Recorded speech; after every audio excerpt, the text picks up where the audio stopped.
Hi everyone, I'm Richard and this is Grey Wizard Gaming, and today we're doing 5 quick strategies to get the most out of Black Goat.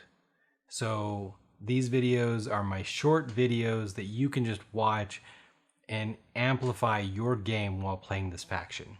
So let's get into it. Strategy number 1. Dark Young are the real MVP. These babies, right? Red sign. They can create gates, control gates, each add 1 to Shub-Niggurath's combat, and each earn 1 power during the gather power phase. They do not act as cultists with respect to any other purpose. So I see people playing kind of weird. I just feel like they're a little bit weird. They still seem to think of their cultists as the exploratory force, right? You move a cultist, you build a gate, you summon a monster, boom. These are a monster. You want these as fast as possible. I mean, you're going to be sacrificing cultists to get a spellbook. You might as well get the red sign and then boom, summon a Dark Young.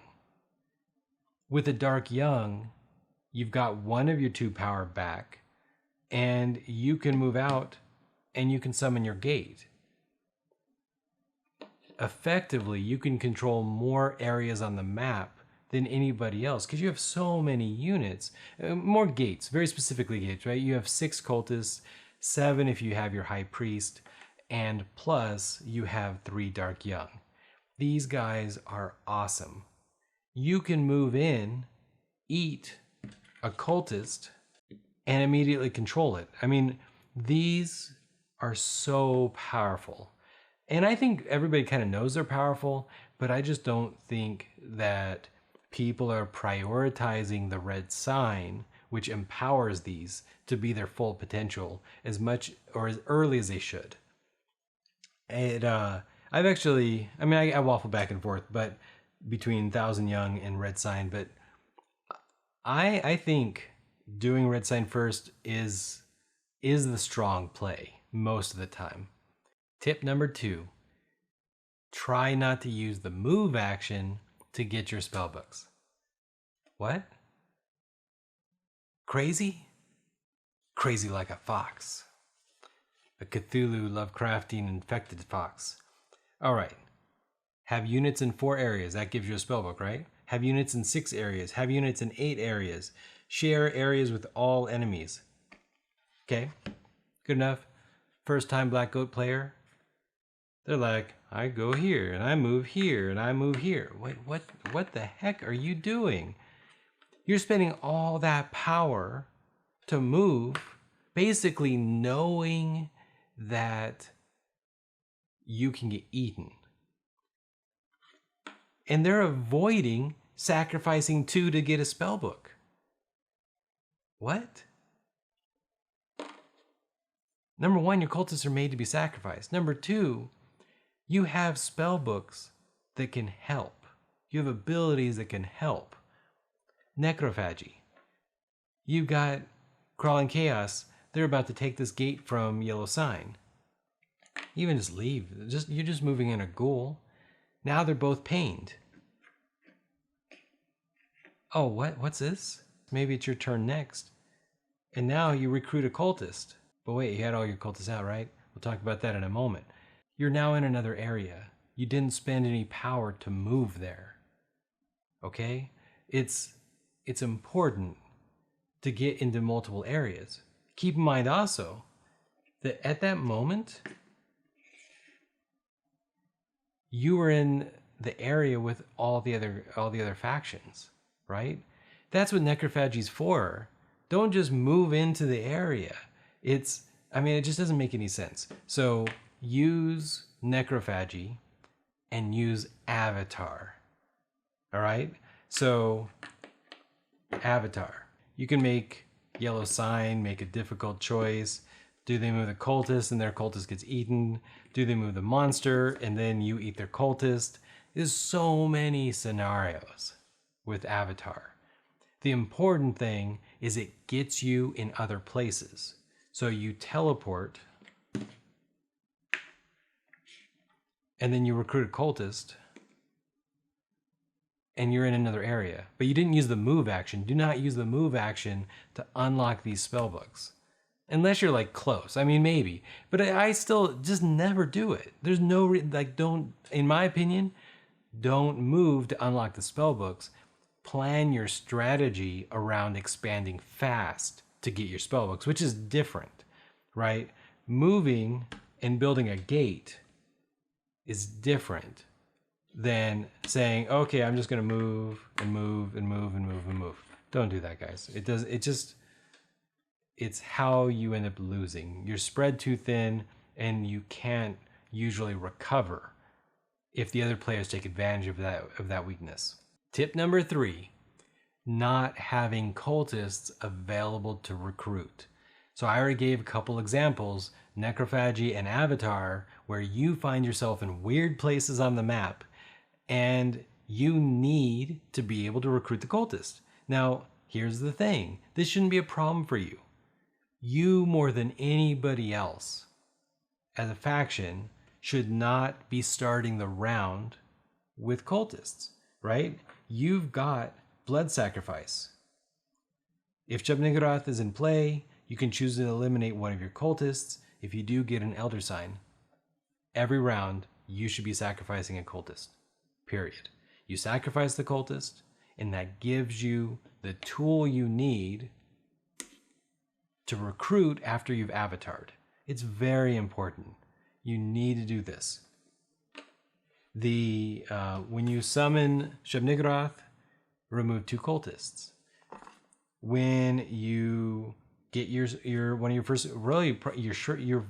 spellbook, in my opinion, eliminate 2 of your cultists. You have so many things that sacrifice cultists, so you should always have a cultist, at least one, every round to recruit during your turns.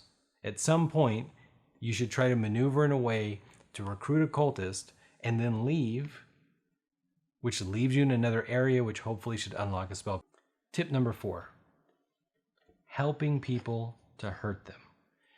So as the game progresses, you lose some of your benefits, and so you have to be strong.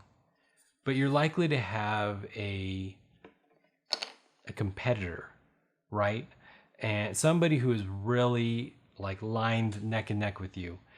When that happens, it can be helpful when you do something like Groth to help your enemy.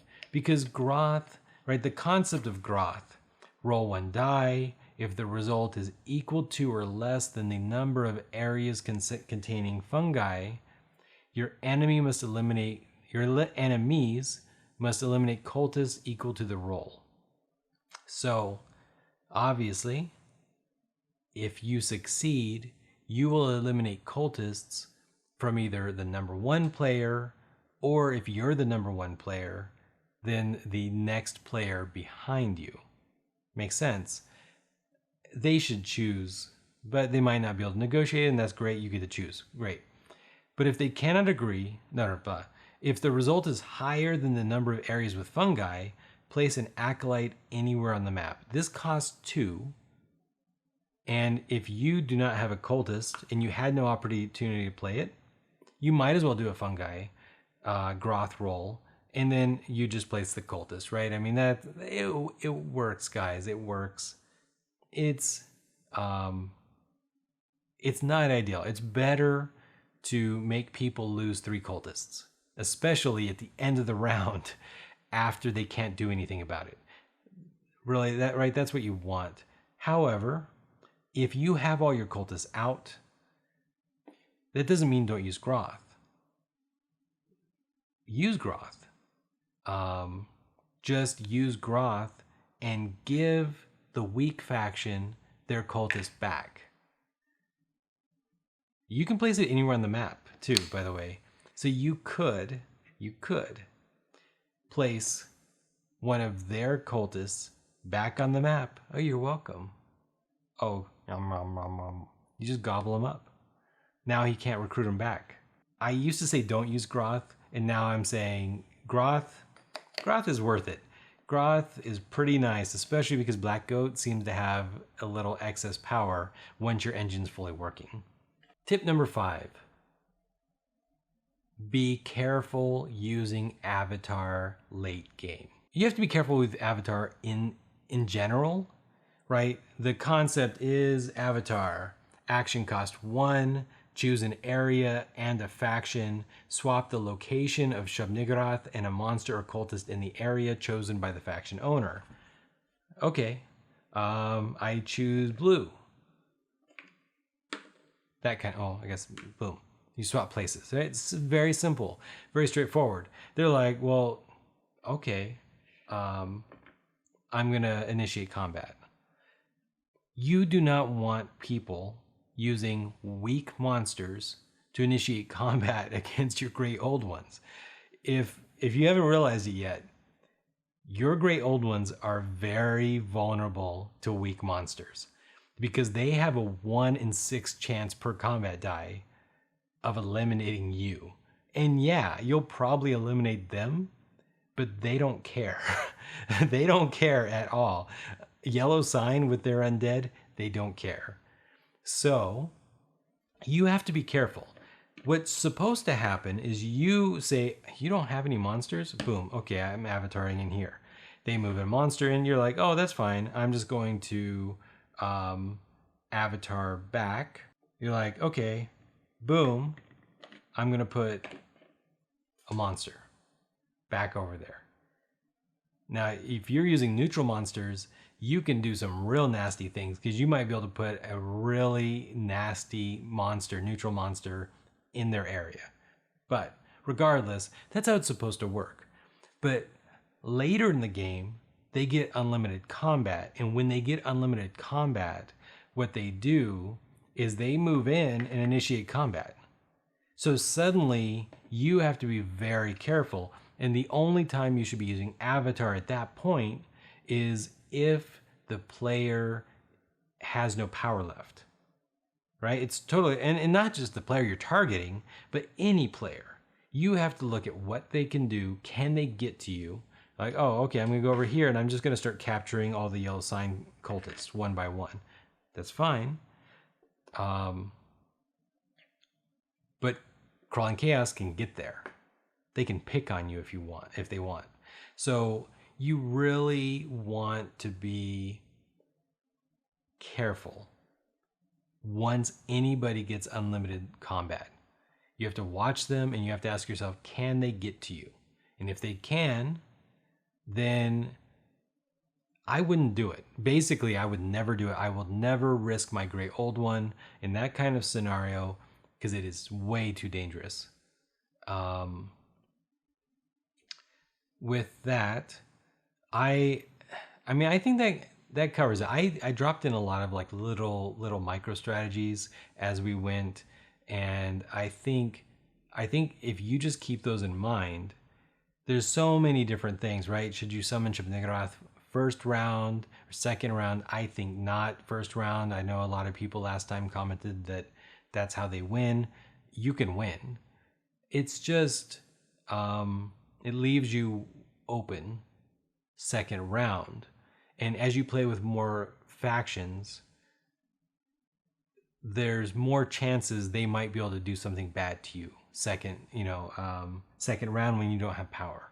Yeah, there's just so many different scenarios where suddenly you can't rely on everybody else being empty of power second round. If you're playing core game, you can probably get away with Shub-Niggurath first round, and then a weak second round, and then third round, you're on it. I get it, I understand, but I disagree with it personally most of the time. But I do like to keep it in my back pocket because you want to disrupt people and you want to play unexpectedly. So I don't play the same strategy or same opener every game that I play a faction, because I don't want people to plan around my plan. But the 5 tips, they'll get you going and they will let you leverage the core things. So with that, by all means, again, comment down below your Black Goat strategies and maybe comment which faction you want me to do my next 5 tips video. With that, bye guys.